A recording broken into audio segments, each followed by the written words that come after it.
Prišiel ten veľká voda a ďakujeme Cigóňovi v dedine.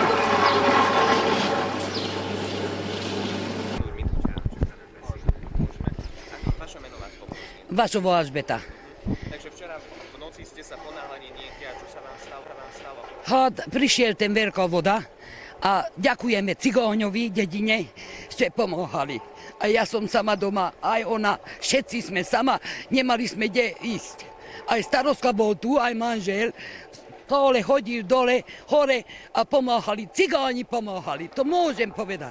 Dala som vrecka, syn ma dal ten piesok, ako behala som vonku, nevedela som, že kde behám, donesiem vrecka, alebo spadla som do kanále. No čo môžem robiť, som už 64 ročný. Čo sa vám stalo? Joj, spadla som do kanále, lebo bol otvorený, lebo prišiel už voda vonku. Spadla som tam a no, veľko naďújam, hoď moďok. Palec. No a palec mi a köröm leszakat, ten palec, toto všetko išiel dole. Dobre. Ďakujem pekne.